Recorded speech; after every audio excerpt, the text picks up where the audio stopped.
Welcome to another episode of the Women's Hoop Show. Before we dive in, I got a little surprise for you. You've seen her on the show before. You've seen her dominate on the court. And yep, you've seen her win gold. And now you're going to see a whole lot more of her. That's right. We got a brand new co-host officially joining the team. I'm so excited. Any guesses? Don't worry. We'll reveal it in a minute. So don't even worry about it. It's really exciting. You're going to love it. Today's episode is stacked. We're kicking things off with Team USA's gold medal run in the FIBA Women's AmeriCup, a hard-fought win over Brazil, big-time performances from names you'll want to remember. Then we're going to dive into a wild week in the WNBA. I feel like we say that every week, but it keeps getting wilder. Sabrina Ionescu went off against the Aces. Caitlin Clark is back in action. Angel Reese sounded off on officiating, but she also is getting the me bounds, she bounds, all of the rebounds. And Dawanna Bonner is back in Phoenix, officially. She signed with the Phoenix Mercury and immediately logged big minutes for their win over the Lynx, reuniting with Alyssa Thomas. So we're going to talk about all that. We also have some other big storylines, news roundups, all the things, and Hoop Roots is coming back this episode. It's going to be a fun one. Let's get into it. Woo! I'm out of breath. That was a lot. Amazing. That was a lot. But I won't let you guys guess anymore. The real Maddie B. Madison Booker, welcome, official co-host. You're a pro podcaster now. How does it feel? It feels good. It feels great. It feels great. I'm back in the States now. Back in the States. Okay, let's talk about it. Because you didn't come back empty-handed. I feel like your luggage was a little heavier when you came back. Like the weight of gold. Gold. A little gold, yeah. A little gold here. A little gold. A little gold. Okay. This is so exciting. Team USA won the AmeriCup, defeating Brazil 92-84. But I want to go back. Like, we haven't talked since even the training camp and just like getting familiar with this team. What was it like kind of playing on this, like a college all-star team? That's really what it is. These are the best basketball players in college basketball right now. What was that like? I mean, one, it's just a blessing just get your name called, just to be able to represent your state, your country, to your program. The name on the back of your jersey, like it's just, it means a lot. But like you playing with other great players and stars on their team. I mean, it's different for sure. But I mean, you just gotta find yourself within the team. But It was fun. It was fun at the end of the day. I have fun. I think everybody else had fun on the team, and we got gold. Yeah, I mean that was the goal. I know that was. You guys didn't talk about coming home with anything else but gold. I'm sure that was a mindset amongst everybody. Yeah, Kara Lawson's not leaving Chile without no gold. Her 13 gold medal. Wow, I want to be just like her, man. I'm telling you. Shout out, Kara. Shout out to Kara. Okay, here's the thing that not a lot of people know about me is that, well, I grew up a Sacramento Monarchs fan, but even before that, I was a huge Tennessee fan, and I am such a big Kara Lawson fan. Like, my password growing up was like Kara 20 with her jersey number. Gosh. I was obsessed with Kara Lawson. So what was that? And now she coaches at Duke, of course, but how was that to be coached by her? Because she knows not only the mindset part, the X's and O's part, but just that gold standard with Team USA. I mean, she's been through it before. She's been on a team. She's been an Olympic gold medalist too. So I think just her knowing just the knowledge of like overseas, but also just basic basketball knowledge, like her stories, she was telling stories about her time in the league. Funny story. So like on our coaching staff, Delisha Milton, as a head coach at ODU, she they played against each other in the league, and she was telling me this one story how they got into like a little scuffle, and shout out to my girl Coach D and all, but Coach D threw a piece of gum at her. Oh, like okay, that would start any fight. And I was like, Coach D, why would you why would you do that?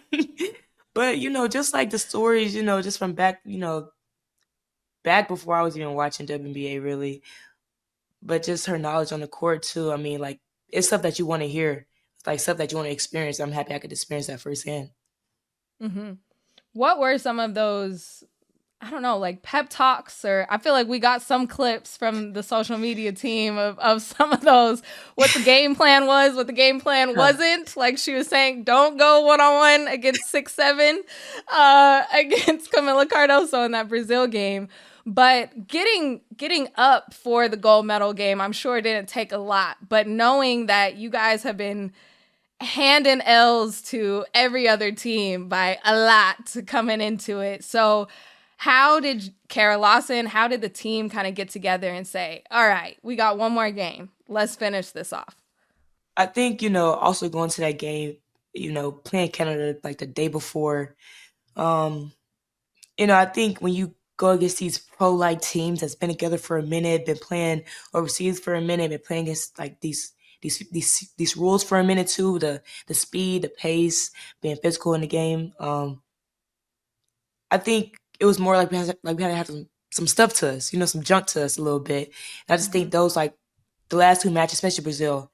I mean, they're defending champs in the AmeriCup, so like just kind of going against them, like you couldn't be soft. You had to bring your best game, and also just a little bit of edge too, a little bit of I think one of Kara things that I like that she said was, "We don't need the refs to win," and I think I'm gonna take that with me forever. Like we don't like talent. Like if you have talent and effort, you play like you're supposed to play, you don't need the refs to win. So I think that's kind of like was our mindset going to the last game, and just win, just go out and win. I love it. And again, going back to you just being able to play with so many of the players that you've played against, even in the March Madness, even at the top of top of those big time games. Who were some of your teammates that kind of, I don't know, surprised you, that you were like, okay, I didn't like going against you, but now you as my teammate is kind of cool? I mean, yeah, like I love playing with Joyce on South Carolina. I mean, just the high low, just hate playing against her. I mean, I'm also tired of seeing her too. Like I told her that. I said, I'm so tired of seeing you. Saw each other 4 times last year. We're gonna see each other probably again this year too.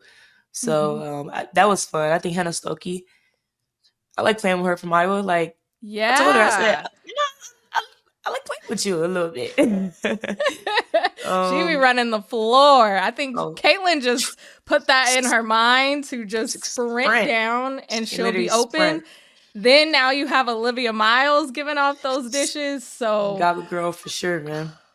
man, so that was fun to watch. Hannah Stolke. Hannah Doggo was also going off. That's too. a dog. That's a dog. That's my girl. Oh. That's a dog right there. that's my bestie right there. Shout out to my bestie, man, Hannah her doggo. That's a dog. It's a dog. I love this. Now you have like an inside scoop though. Like when Vic Schaefer is going to be running the scouting report, you're going to be like, no. Trust me. I'm going to help him with that. You're going to help. That's what this is all for. Yeah. I love it. Just going back to you and your game and what you said you kind of had to get in where you fit in. Yeah. What did you kind of learn about yourself during this whole process, playing with this group, getting another gold medal, your 4th? How did you kind of grow from this experience? I think is this time, I think because the past 3 gold medals I have, it was more, I was very uncomfortable out there. But, it's kind of, hard being out there with the same, like, the just players that can score the ball. Like, they all have the same role in their teams back home. So I think, I was always, like, uncomfortable trying to find out, like, what my role was. I think this 4th gold medal, I fell in love with being uncomfortable with my role. And, you're like, what's your role? Whatever they need me to do. Some games, somebody can shoot a shot. Some games, it's not looking too well. But, that's where I think other factors come in, like rebounding, steals, playing defense, getting or like making an extra pass. You're a person that's the turn girl that day. So I just think that whatever the team needs me to do, is what my role was, and I felt and I kind of embraced that role too. Because I mean, like you stay like uncomfortable, you stay kind of confused about what to do. I think it's gonna kind of be mistakes down that road too, but you kind of embrace it a little more. I think it'll work out in your favor. I love that. I mean, that's kind of what we hear all the time, being comfortable in the uncomfortable. And there's growth Yeah, there always when you are always, uncomfortable. So you're going to take that with you for this for upcoming sure. season, whatever that looks like. For sure, for sure. And it's just like, if I don't, have games where it's not me sometimes. It might be another Mhm. teammate, which that's not a problem. I've been in that role before where I have to make the extra pass or do something else different. That, I was used to doing. But I mean, defense, I should be used to doing that. I mean, my head coach is Vic Schaefer, so Yes. Wait, was he there? Did he come to I Chile? had yes, he was there. He was there. I heard him whistling in the crowd, so he was cheering for me, so I was happy. I think I Oh, got I love backdoor. that. I think I got backdoor one of the games. I don't think he was too happy about that. So Okay, Vic, we want you there to support, not taking notes on how you can yell at Madison after the game. thank you, Jordan, for saying that. Thank you. You're welcome. I'll get on him. Well, last thing I want to know, how was Chile? Like, have you ever been there before? What was My it like first traveling time. there? I've never been. Tell us from a traveler's perspective. I mean, I eat pizza and burgers every day. So What? yeah. So the pizza was good at the Wait, hotel. So wait. yeah, Why did you eat pizza and burgers? that's what I felt like eating. I'm very picky, I guess, a little, just a tad bit. Okay, there it It's is. just Okay. a tad bit. So Mm-hmm. pizza and burgers. So the food was not, you It didn't want to was be adventurous with the food. it was just like we had to eat the hotel food. So it was Okay. like also a restaurant in the hotel. So I was like, I'm not gonna go eat with the rest of the players. I'm just go find some food that I know I'll eat. And it was burgers or pizza. So it was good though. It's very good. All right. Okay. What about the weather? What about the people? What about everything else? It was winter there, but it was actually a cool Oh, like interesting. it was but like it wasn't snowing, like nothing crazy like that where I just need me a puffer. But it was chilly with no breeze. I love the weather. Mm, Like it was, no breeze. I could walk out in shorts, a hoodie, and call it a day. okay. Shorts and hoodie weather is kind of the best weather. Like They that is the best combination. yeah. Yes it Okay. is. Okay. Well, note to self when I go to Chile, try the food that Madison didn't. That is going to Yes, be and my tell number me one. and come back and tell I'll me how tell it you how it tastes. is. I'll tell you how it is. Okay, we're going to take a quick break. When we come back, we are going to recap some WNBA games from the week. All right, welcome back to the Women's Hoop Show. We're here with gold medalist Madison Booker. And now let's dive into some of these W games because I know you've been watching. There's been a lot going on, and I'm sure you've just been overflowing with thoughts, waiting to come back onto the podcast to tell me your thoughts. So let's kind of go through some of these biggest games. Let's start with the Las Vegas Aces versus the New York Liberty. It also came out, this is one of the most watched non-Indiana Fever games of the season. And I think it's because we are wanting this to still be a rivalry from years past of the super teams. But we know that the Liberty have taken a little bit of a dip without JJ. Phoebage is back in the lineup, but the Aces haven't really been the Aces. So coming into this game, I didn't really know how to feel about my expectations. But New York was able to win 87-78. Asia Wilson went down with a wrist injury, ended up leaving, not starting the second half and sitting out and had her wrist taped. But what were some of your takeaways watching this game between these two powerhouse teams?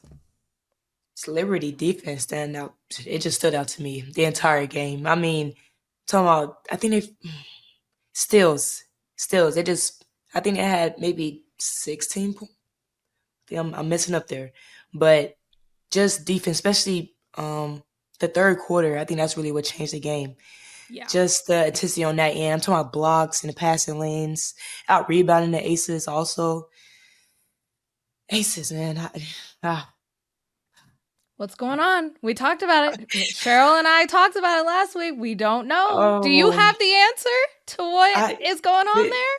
I think it's more like a chemistry issue. I think the chemistry is messed up. I know I talked to somebody about it, and they talked about how Sid was she was on like Las Vegas like Aces too before she went to like Indiana, and people always talk about Sid don't do anything. I said I think Sid was a valuable part of that team, and I think like you don't know what goes on behind closed doors like that they don't show you.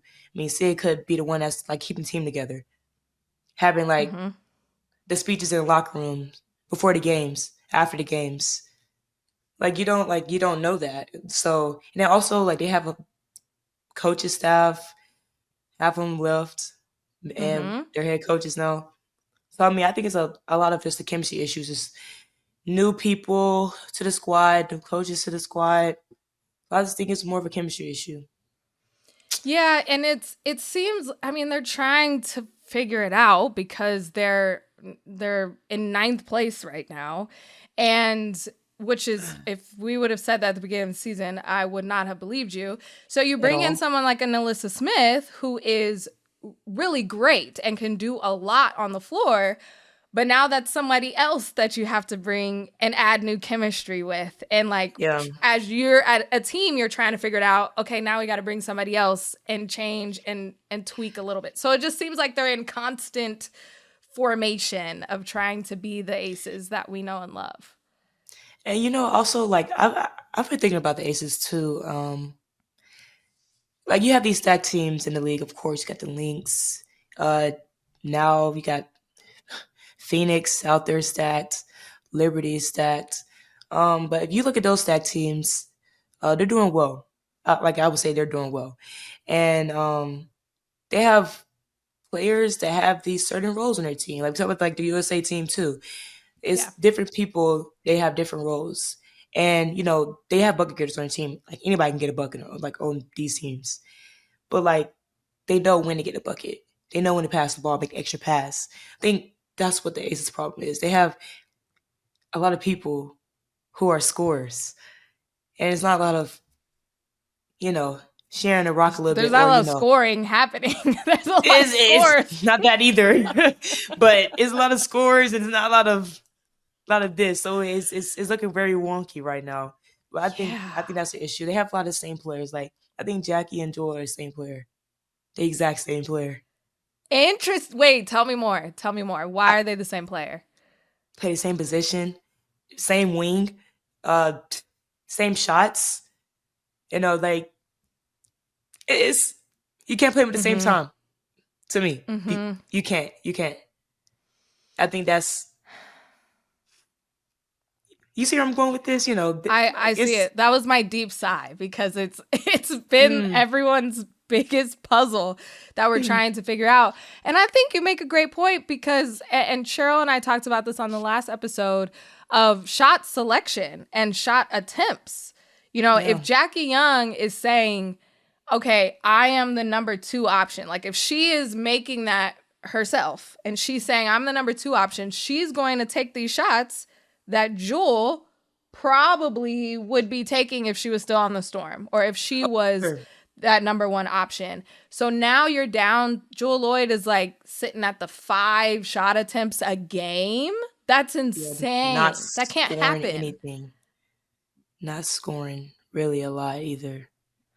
What? Because I think she had 10 points that game and Jackie had 16, 18, 19. 19. Yeah. The next person was 11. Yeah, especially now that age is out, like it's gonna be another core player. That's gonna be some tough conversations because it is. When we talked about this last episode, it was before the injury, and the whole concept is okay, somebody has to help Asia. Now she's gonna be sidelined for a little bit.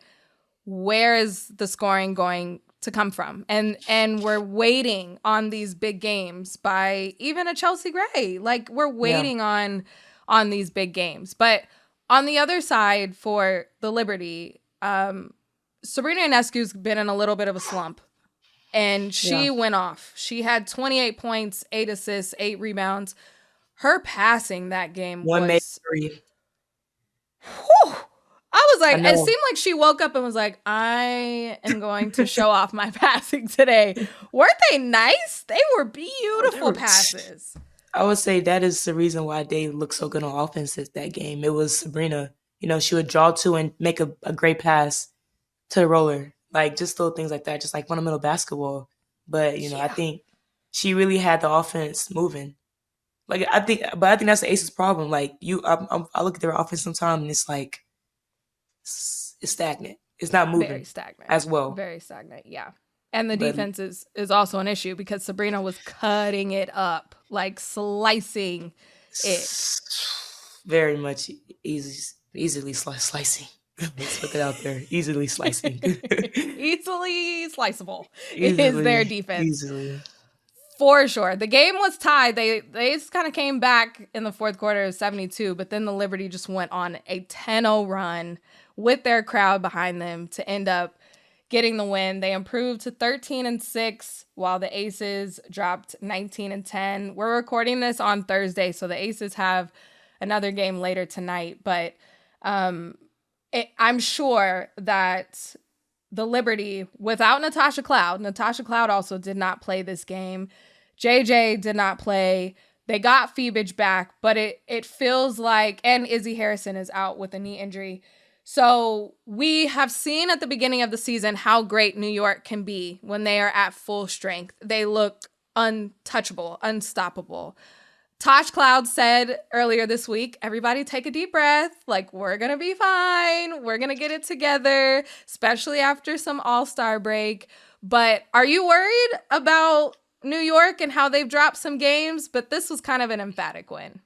I don't think I've never been worried about New York. I think they, like I said, their team is stacked. Like, they have bucket getters, people who can get buckets, people who can shoot the ball. And I think they work so perfectly together. Like, it's a lot of, movement. It's a lot of chemistry within the team. So I was never worried about them losing a couple games because some players out. I mean, they're still doing their thing. I mean, Sabrina, she only, 1 for 9 from 3? And that's our bread and butter right there. She still had 28 points, 8 assists, 8 rebounds. That's like back to Oregon days right there. Remember watching it? I know. Oregon fans are like, this is like deja vu. She's playing super well despite maybe not shooting super well from the 3-point line. And I think that's where we've seen Sabrina's game grow, because before, if you took that away, what else did she have? Now her bag is a lot deeper, especially with that passing, with getting to the basket, getting to the free throw line. She has been able to show off that she has many weapons. I love that part. Many. Me too. Okay. Maddie says she's not worried about the Liberty, so therefore we can't. Never worried. Never worried. Never worried. Never was worried about them.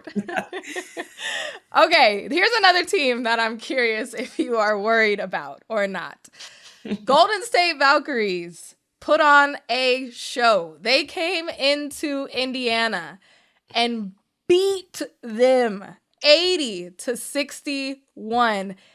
And this was Caitlin Clark's return. So we can't say this is without Caitlin Clark. She was back from a groin injury. You could already see in those early minutes of the game that the speed of the game definitely picked up whenever Caitlin is back on the floor. But the Golden State Valkyries said, we don't care about your little Caitlin Clark return and homecoming. We're going to win this game. And they did. Wow. I was not expecting this turnout, especially because the Valkyries weren't at home. They have been really well at home, but to be able to do this on the road, what stood out to you from this matchup? It was definitely a belt. It was definitely a belt. That was in the Valkyries' hands. Belt to behind. Definitely a belt. I don't know. I really do like the Valkyries. I know Me their record is 10-9, but for them not to have like it's like I know Caitlin Thornton, like she's really like the heart of this team right now, but for them not to have a star player, I don't know. I feel like they're they're doing good. They're doing good. I mean, also that It's helps when you can shoot the amazing. lights out. When you can shoot Yes. the ball. When everybody on the team, everybody and your mama can shoot the ball. Everybody shooting the ball. So I think that helps a lot. But I don't know. I love the Valkyries. I don't know. Like everybody else, they be having their opinions, but I love them. I like No, them. I every week try not to turn this podcast into a Valkyries podcast because I can talk about them every single time and how I guess it's more what I love is the surprise of it. It's the fact that none of us saw this coming, I and know. it's just the stories in basketball that you dream about. The team that kind Yeah. of came together. The first time head coach. Like Natalie Nakase is a front runner for coach of the year right now. I think for Yes, everybody she is. across the board. The game Yes, she plans, is. the fact that they were trapping Caitlin. I mean, they did this to them the last time they played the Fever, trapping Caitlin with less than 10 on the shot clock. Like, the game plan is so precise and everyone's buy-in is so good. And then on Yeah. the other side, you have a Veronica Burton having a career night, 5 threes, Yes. 21 points, 8 rebounds, 6 assists. Like, these are the type of players that can just explode at any moment, and they're doing it all at the same time, and they look like they're having a lot of fun and they're playing really hard. Yeah, they're playing together. They're playing well together. Like, who would have thought the Valkyries right now, 10-9, go into Indiana and beat a good Fever team with Mm-hmm. Caitlin Clark back there? Like A they good waved to Fever team. everybody. We always talk about them Mm-hmm. waving players, but I don't know. I think this team can give people a run for their money. They're saying right now, the word on the street is that this is the team that you do not want to see in the playoffs. Because right I now, if the bet season ended, they are in the playoffs. they And are. I think every team above them is like, oh God, I they think the could reason why ruin it. I think the reason why is because if this team gets hot, they're hot. They're not turning Mm-hmm. off. Mm-hmm. Like, and just I don't like they have so many like overseas players. You know how overseas players are very smart, high IQ. They play well together with other people. So I just think you, you got to kind of play some fundamental basketball with them again. You don't have to be a little smarter, just a tad bit. Like Yeah. can't just be out there hooping. Like with Valkyries, they play very smart, and you can see with their playing against Caitlin Clark. I mean, trapping. Like nobody's gonna think of that. That's my first time ever thinking of that, ever seeing I that, and know. People it try, worked. but it never works that well. Well, they said less than 10 seconds, so we got her. And you know what? She went 4 for 12. Ooh, it worked. That's where you It clap and worked. say, yes, our game plan definitely worked. It 4 for worked. 12, no 3-pointers made. She only had 10 points in her game back. She missed 5 games before this. She said post game, Clark, nobody played well today. You should look yourself in the mirror. One of those conversations. I feel like we've all been in a locker room when someone said that post game. Look yourself in the mirror, because what did you do? What did you contribute today? Are you worried about this Fever team for getting beat this bad with Caitlin Clark coming back? Am I worried? I mean, I felt like going into the season, they could have been good. I just think, I don't know. I don't know. I don't know why people don't talk about them like the Aces. You know what I'm saying? How they like worried about the Hmm. Aces. I feel like Fever's on the same board with the Aces right now. I mean, that's just my take on it. I feel like we should be worried about them too. I know Caitlin Clark, she's the heart of this team. She can get hot, she can shoot 3-pointers, she can pass the ball well, she can do all that. But it's not. They're just like the Aces. That is so fascinating that you say that. I think the only thing that's different to me when I look at the Aces is because everyone has been healthy the whole time. Like Yeah, Asia missed a couple games with the concussion. Now she's going to miss a few more games with the potentially with this wrist injury. But when you look at the Fever roster, you have no Olympians on there. When you look at the Aces, you have 4 starting.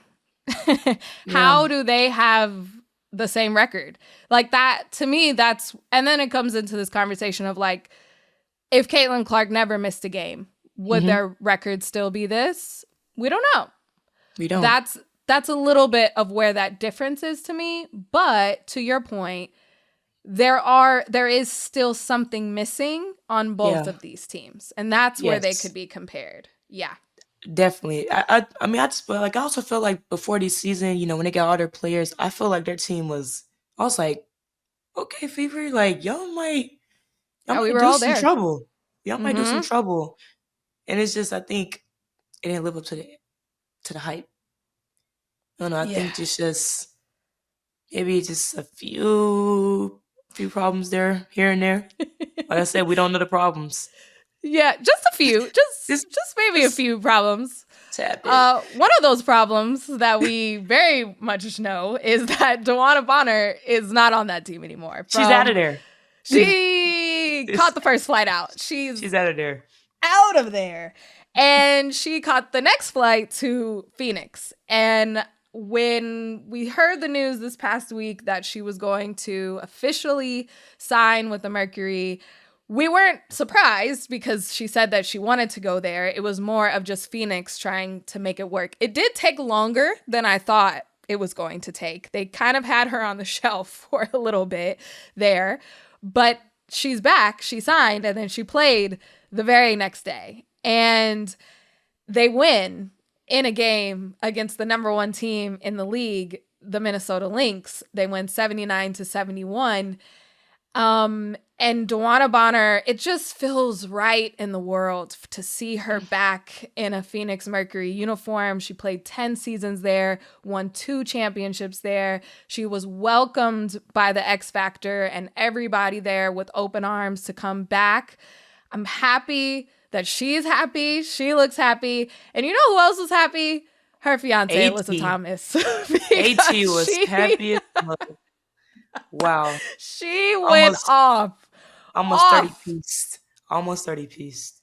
A career night for Alyssa Thomas, who continues to break so many records. But she had 29 points on 14 of 24 shooting. She was shooting mid-range jumpers. Alyssa Thomas doesn't do this. She just looked so happy. She was happy out there. She was screaming in people's faces. She was knocking people over. Talking about she almost ran over somebody, like into the room. She was happy.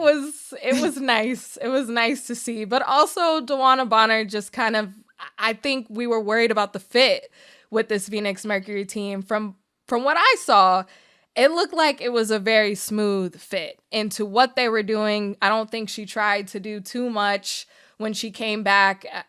I think it just fit. And then plus Alyssa Thomas having a career night definitely helped. I think what's so scary is they were missing 2 players. 2 pretty big players. 2 pretty Speaking of big Olympians, players.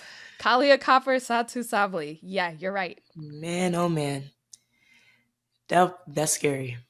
That is scary. What's going on in Phoenix? Well, how can you capitalize or just summarize what this team has been able to do? And then on top of that, to be able to knock off the Minnesota Lynx is a really big deal. I don't know. Like, I think that's one of the things where they're hot. The ball's moving in the right direction. The ball's falling through the net.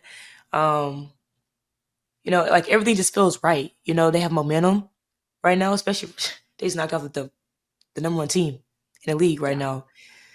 But I think that's just like on the coaching stuff right there. I think just the game plans, just where the ball should be, you know, shot selection. I think their shot selection has been good these past games for sure. But also just Dawanna Bonner back. I mean, like you said, she didn't try to do too much. She had 7 rebounds, 6 points. And I think that's a good fit just because I think she's a player that can play a role. And if they need her to get a bucket, she can get a bucket. easily. Easily. She's a walking bucket. But also, defense, rebounds, hustle plays, that's a player too. So I think, I can't wait for Kai and Sasha to get back. I want to see how that's going to I want to see like the rotation and stuff like that, like who's going to play together, who's not. I can't wait. I agree. Because I was looking at kind of studying the box score and I was like, okay, what or whose minutes did Dawanna kind of take a little bit? Mm-hmm. Because the thing is that everybody was scared for is like the Mercury have a good thing going. Like, don't try to come in and automatically give her the starting spot, and then that might disgruntle some people. Like, there is a lot of, I think, tiptoeing around of easing her in to make sure that she gets in where she fits in, but then also not stepping on anyone's toes. And I feel like, maybe Kalani Brown only had like a minute and a half. Natasha Mack, she played 15 minutes, but that's when they want to go big. But what Dawanna can do is be another guard out there. She can be a 4 if you need her to. She can be a little bit of everything and play defense and score, get rebounds. And I think, we don't know what happened in Indiana, but from what we have gathered from reports and things, she didn't like her role. So if you come here and you are able to carve out a very specific role and everybody's on the same page, then maybe that will go a little better. I hope it do, because Phoenix could be a very scary team. Especially, like, I don't know, like their guards right now, like they have impact. Their bench just have an impact. So they keep doing that. They're gonna be a very scary team to see in the postseason. Yeah. I don't even think last week we talked about Sammy Wickham dropping 36 points in. Oh my gosh. Scoring like no other. OMG. It seems like they take turns. I think they draw straws pregame and just said who's gonna go off this game or who's not. But if Phoenix to be able to have that many weapons at any point, and then you add Dawanna in there. Said you hot. And I think right now their momentum is just rising by each game. Yeah. I don't know, they really surprised me. They really surprised me because at the beginning of the season I was like, oh my gosh. who are you guys? Like, I didn't know who the team was. Who is this? Yeah, they definitely turned it around ASAP. They did. Minnesota, this was only their third loss of the season. They already bounced back earlier today with a win over the Sparks. I think when Minnesota, the one thing I'll say about them, when they do lose or when they're in tight games, it's because they're turning the ball over. Like, that is their Achilles heel these days. I don't know what it is. I can see the veins popping out of Cheryl Reeves' neck every time that Courtney Williams makes a turnover. But when they are not taking care of the ball and not playing Minnesota basketball, like we talked about the last time, Maddie, of zipping the ball movement, crisp passes, when that gets sloppy, everything else, like, that's their core. So everything just gets off track. And I can point to that each time that they've lost or it's been in close games. Because what they have this time? How many turnovers they had this time? So Minnesota had 16 turnovers in that game, and the Phoenix Mercury only had 9. Less than 10. That is a lot of possessions given up. That's 28 points off the board. Just out there floating. Oh, I'm live. Oh my goodness, I cannot count. 32. Oh, that's even worse. You see, I did correct you. I'm 28. So bad. 32. Wow, that was so bad. That's a good point. They're floating and they're up for grabs. And I think Phoenix really took advantage of that. And especially with the type of game that Alyssa Thomas was having, just bulldozing through anybody that tried to get in her way. That's what happens. And I think that that's what everybody is looking like. Okay, how can we stop the Lynx when they get hot? How do we just double Nafisa Collier? You pressure the ball and try to get them to make mistakes. Like, that's how it's going to be. I just realized Mercury shot horrible from a 3-point. They did. That game. They only made one 3-pointer. Which is so 16. Unlike them. Had a 16, And and they they still won. still won. They still And won. they didn't have Ka and Sabali. And they only made 1 3-pointer. Yeah, that's scary team, guys. That's a scary team. Scary Scary. team. Scary hours. I love it. Phoenix, I just got to give it up because you got Alyssa Thomas, who was already having an MVP type of year. You got her fiance there. Yeah. The MVP is the race is getting closer. It's getting tighter and it's getting closer. About the race. I know last time I said, you got to give it to Asia. I'm sorry. Have you changed your tune? Have you changed your tune? I have. I don't know. Give it a fee. Give it a fee. Give it a fee. Team. Just give it a fee. They have the best team right now. They are the best team, but I think Alyssa Thomas is like, She can catch up. I'm coming for that. She can catch up for sure. She's in the conversation, especially like we're talking about. We didn't think that this team would be in second place, like right behind them. For her to kind of lead that charge, that has pushed her into the MVP race. But I think Asia's still there, but I'm glad you... Of course. You came around to it. Okay. She's leading the league in 4 different... Well, not leading. She's like top 5 in different categories. Who does that? Wow, that's just an Asia Wilson thing, for sure. I know.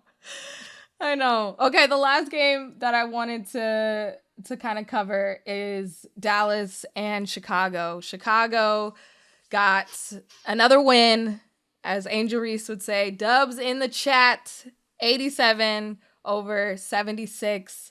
The Sky have swept the regular season series of the Dallas Wings 3-0. So I think the Sky want to play Dallas like every week to just boost up their wins a little bit. Rebecca Allen scored a season high 27 points, including 15 in that third quarter, 5 made threes. She kind of went off, but Angel Reese has been just putting on a clinic with these double-doubles, and it has been absolutely astonishing to watch. 15 points, 11 rebounds, her 13th double-double of the season. I mean, what do you have to say about Angel Reese? Because it's been amazing. I would like to say one thing. This is for all the Angel Reese haters out there. If you think she did not get better from last year to this year, I think you don't know basketball. I think you don't know ball. I'm talking about when I'm watching the game, she coming out, making passes, getting the team movement. I'm like, she a point guard? I'm confused a little bit. But she's got like, I watch, I'm like, she's gotten better. Like, she's been in the gym. And I feel like if y'all keep saying, she's not doing nothing, she breaking layups, she's gotten better. She's gotten better. Rebounds. She's gonna get rebound. Rebounds. Mm-hmm. Everything's hers. Mm-hmm. Did you see she came down, did an in and out jumper at the free throw line? I said, all right. Who are you? Yeah. She's getting better. I love that you said that because I don't think a lot of people have been giving her credit. And my favorite thing, and I say this all the time about Angel Reese, is she has that desire to get better. She wants to get better. She knows that there's still room to grow, and she wants to be in the gym and get better. So even from last season where she was in a rookie of the year race, still broke records, still is getting double doubles, knew what she can do best and get rebounds, but now she's finishing and scoring. Mm-hmm. And I think Unrivaled has helped her. But I'm so happy you said that because I have seen the growth.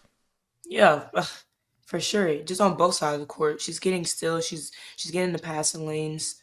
Like that's giving one of the best players in the game. You can do that. You're a good player to me. You're a great player. You're making an impact too. Like she's a great player, and she's only gonna get better. She's only gonna get better. Exactly. So, this is only year 2. This is only year 2, which should be scary for everybody else. And I think the thing with Angel this season, of course she's frustrated with their record and they're not winning a ton of games. She's also been very outspoken about the referees, saying how, showing footage of her being wrapped around as she's trying to get a rebound and calling them out, saying, you guys have to be better. Everybody saw the clip of her, going to the timeout, smacking the whiteboard from one of her assistant coaches. Like, she has that frustration, and a lot of it is very valid, but she's still going out there and performing and kind of doing her part. So that's what I'm proud of her, because I think it could have drawn back. Even at the start of the season, I don't think she started the season super well, but recently she's been on a tear. Yeah, no. Like you said, just her showing frustration, but also her going out there and still playing the game that people are watching her play. I think that just speaks to maturity too. Like, she still has a job to do. I think she's doing her job very well. But I mean, to the refs' point of view, like, refs gonna be refs. But that was crazy though. She talking about something that's not her job. So, baby, what you getting paid for then? What you getting paid for then, baby? You don't need to be here. I wish a ref told me that's not her job. Well, then let me have the whistle. Like, let me. What are you getting a paycheck for? Job? You looking at that was very bold of that, bro. Not gonna lie. Not gonna lie. That was very bold. And now everybody knows she said it too, because she tried to be sly. She said it. Everybody knows she said it. It even picked it up from the in-game mic of Angel being like, "No, she said that's not her job. She said that's not her job." I would have lost my mind. I would have lost it. I love it. Okay, we're going to talk more about Angel a little bit later in the show, but Dallas, the only thing I'm going to say about Dallas, we talked about Paige last time. She's a bucket. We know this. She had 17 points in this game. She shot 5 for 20. Not great. But Li Yueru has been, like, great since coming to this Dallas team. I also want to do a little quick shout out. Everybody in my comments talking about, Dawanna is a quitter because she wanted to change teams and all this, blah, blah, blah, blah. Y'all don't know nothing. Li Yueru also was like, get me out of Seattle. Like, trade me now. Like, she said that. She did not like her playing time. She did not like her role. Kurt Miller picked her up, traded for her, and she had 18 points, 10 rebounds, and hit 4 for 7 from 3. Like, what? She's been cold and a great addition to this Dallas Wings team. So I just wanted to shout that out real quick. I think also we shout out just Dallas Wings rookies. I think they're stepping up, since Enrique is out right now. But JJ Quinerly played against her my freshman year, played in West Virginia. She's doing her big one. I love watching her play. She's a good player. Isaiah James, she's gonna do what she do. Yeah. Lefty. I feel like all lefties they have to be tough at basketball. Like, I just feel that way, and I think she's the reason why I think that. So, but I know Dallas is struggling right now, just to kind of finish the game off. But I think, after the All-Star break, I feel like they're gonna get on a little streak. I do feel I'm gonna speak it. I feel like they're gonna speak it into all you and all the Dallas Wings fans are saying this. I'm not gonna give a crazy number. I'm gonna say 3-game streak. If they go a 3-game win streak, I think that means they're growing. They're growing. I'm gonna give them that. I love that, because the rookies have been turning up for Dallas. JJ Quinerly, like you said, 16 points, 5 assists, and a career high 3 steals before she fouled out of this one. But her role has just exploded, and she is getting so much time and experience. And I just don't think, when we talk about these rookies, and we talked about this last time too, just how great all these rookies are, but the transition has been seamless for a lot of these players on Dallas. I remember I saw something about one of those first games where Dejanay was out, Enrique was out. They had to start 3 rookies. Like, that hasn't happened since I believe like 1999. Like that hasn't happened in a really long time because no one trusts their rookies that much. Like Yeah. they are put in a position where they are kind of forced to grow through fire. And maybe that comes with some losses, but come next year, come the year after, like all of this experience is going to be super valuable. So what do you think Dallas is missing? Because I feel like they have pieces. I feel like they have pieces. Maybe they add some more pieces, but Uh, I mean, I kind of already went in hard against the Dallas coach. I don't know if I'm going to go back I there, think I think everybody is. but that might be a thing. If you have all the pieces and there's something still not clicking, that might be an issue. I also want to see, now that we have JJ Quinerly and Isaiah James like getting all this experience, now when Arike and Dejanay come back and they're healthy, how is that going to, like, I think that will make everybody better, especially Yeah. when we say after All-Star break. And you say that because we talk about all the time, after All-Star break is kind of like 2.0 rookie season. Like you Yeah. have a second to breathe, you have a second to look at film, and now you can kind of see where you fit in. And with all these rookies on this team, I think you're right on that they're going to hit a better stride in the Yeah. back half. Yeah. I mean I'm holding them to it. Okay. Please have help me be right. But I mean, I just think also after So, All-Star break, it's like a higher standard. You know, people they're trying to strive for something, and that's like the playoffs. But I think they're gonna be held to like a higher standard after All-Star break. I mean, they're showing why they should have, why they got drafted, why they're there, why they're playing.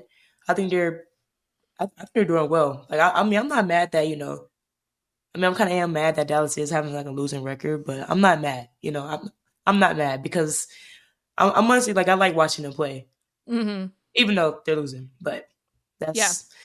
that's a whole nother issue right there. So The expectation wasn't them to be great. I don't think yeah, we thought they would be kind of this bad, but I think it's going to be a little tough when we get closer to, who's going to get those last playoff spots, and then you have 3 losses to Chicago. Like that's not going to help you when we get forward, but I think at this point they're looking towards the future. And they are, even with Kurt Miller trading Alyssa Smith, like they're kind of like, we're in it for the long haul because we have some youth and we're going to try to look past this year and be better in future seasons. yes, as we all should. As we all should. As we all should. One thing I wanted to shout out from this game, though, is Allie Quigley got her jersey retired at halftime. One of the most purest shooters to ever play the game. Her number 14 jersey was retired, the first number retired in the franchise's 20-year history. We know Candace Parker is coming up soon to get her jersey retired, but I love how they squeezed this in to make sure to get Allie Quigley her flowers.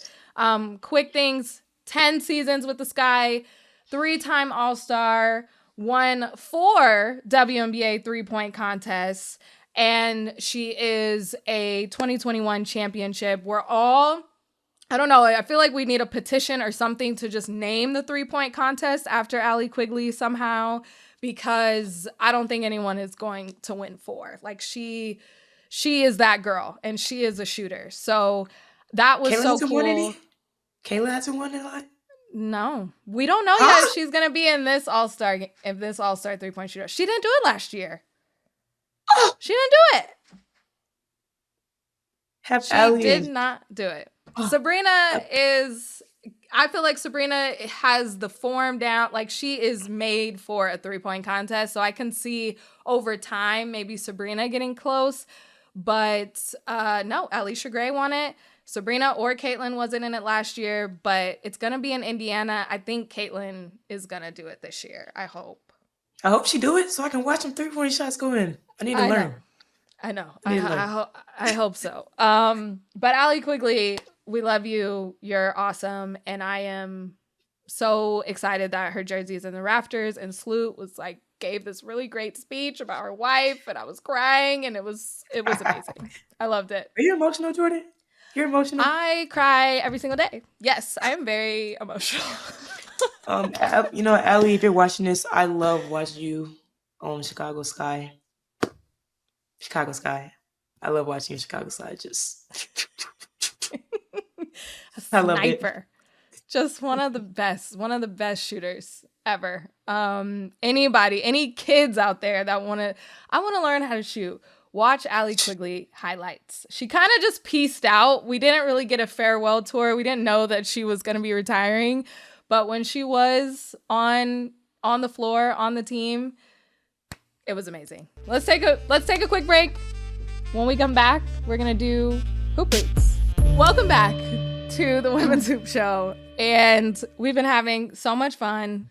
We're having a great time. And Maddie, we're going to do hoop roots. And this is your first hoop roots segment where we kind of deep dive and go back in time and do like a little history lesson. So are you ready? Yeah. I'm interested. I'm very interested in this. You're interested to learn. Get your notepad out. Take some notes. WNBA history. Someone has done. Lovely. Okay, so this Hoop Roots segment is because Angel Reese just kind of announced and dropped her signature shoe with Reebok. And she debuted it on the cover of NBA 2K, which was also a huge deal and a very big deal. She's now the 6th WNBA player to be on the cover of NBA 2K, because I also saw some false reports that she's the first. She is not the first. She's the 6th. Candace Parker was the first in 2022. Sue Bird, Diana Taurasi, Sabrina Ionescu, Asia, and now Angel Reese. But debuting her shoes, having that announcement, she kind of does a tunnel walk with her shoes before the game. Like, it was this whole great marketing tool to get her shoes out there. They're not going to be available for purchase until 2026, but I wanted to kind of go back in time and look at some previous signature shoes when we talk about women's basketball players, because there have been quite a few, not nearly enough as there should be, but there have been some signature shoes. So, do you know who was the first women's basketball player to have a signature shoe? Putting you on the spot. Cheryl, right?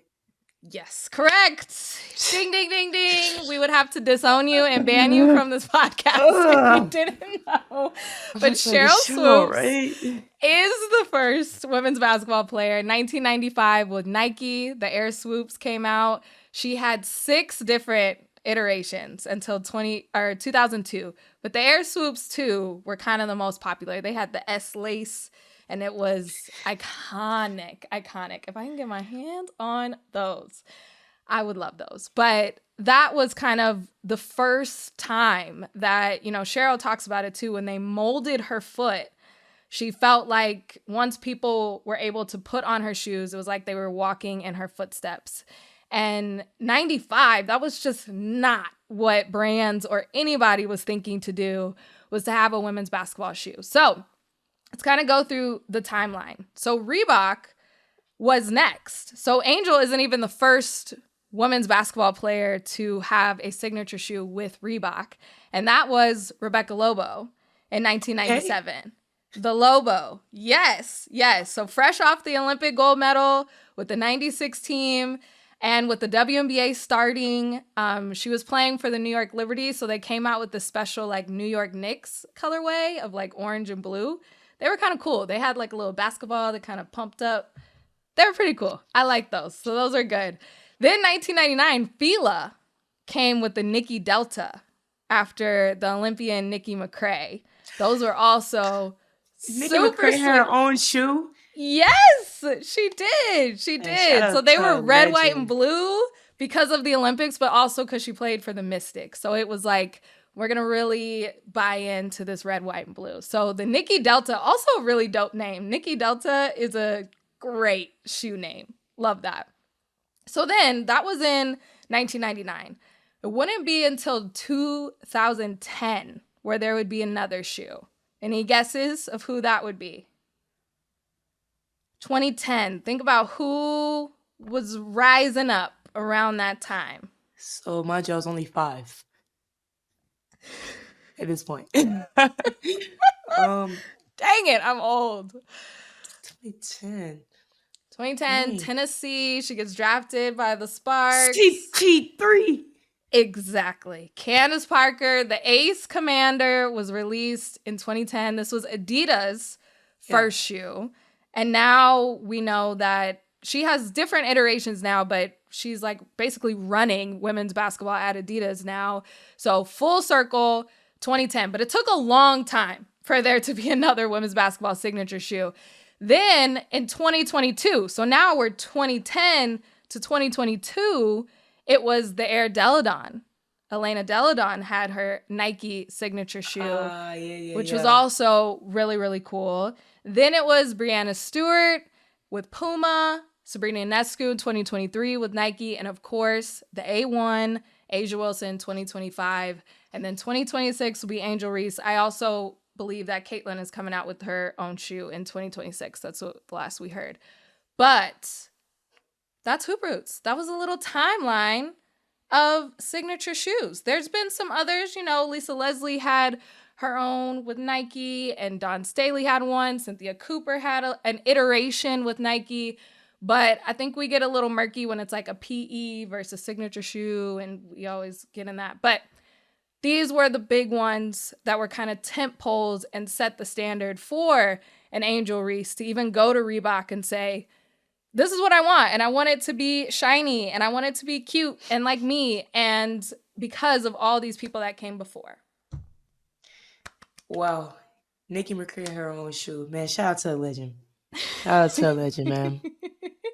Shout outs. Did you learn some stuff? Did you learn a few things? I did. Rebecca Lobo. Oh my gosh. The Lobo. 1997. Look up some pictures. This is tough because this is a audio format, but I encourage everybody to look up some pictures, see how you can get them. I have been trying to get some Air Swoops for the longest, and I am friends with Cheryl Swoops, so I'm sure it's hard for everybody to do that. But I love that all of these, especially all the colorways that keep coming out almost daily with the A1s, women's basketball players are marketable. I need them all. I want every single one of them. And Angels are really cute too. I love the iridescent, and those are really cute. So there you go. WNBA history. Someone has done. I also like her commercial. That commercial they do for A'ja. For A'ja. I love it. Yeah, A'ja Wilson's on top. Top. It's so cute. So cute. I love it. Okay, well, that's the end of our show. We made it. Thank you so much for stopping by and talking basketball. And congrats again on your gold medal. Woo!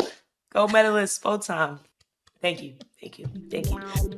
Thanks for tuning in. If you enjoyed today's episode, be sure to follow on your favorite podcast app so you never miss an update. Your support means the world. And if you're feeling generous, leaving a quick rating or review helps more Hoops fans discover the show. And you can now see us on our brand new YouTube channel. Make sure to like and subscribe there. Shoot us an email at women'shoops@odyssey.com to tell us what's on your mind. We want to hear your hottest takes, your burning questions, and all your feelings about all things women's hoops. We just might feature your note on the show. That's women'shoops@odyssey.com. The Women's Hoop Show is an Odyssey original podcast hosted by me, Jordan Robinson. Today, our co-host was Madison Booker. Our producer is Phil Switek.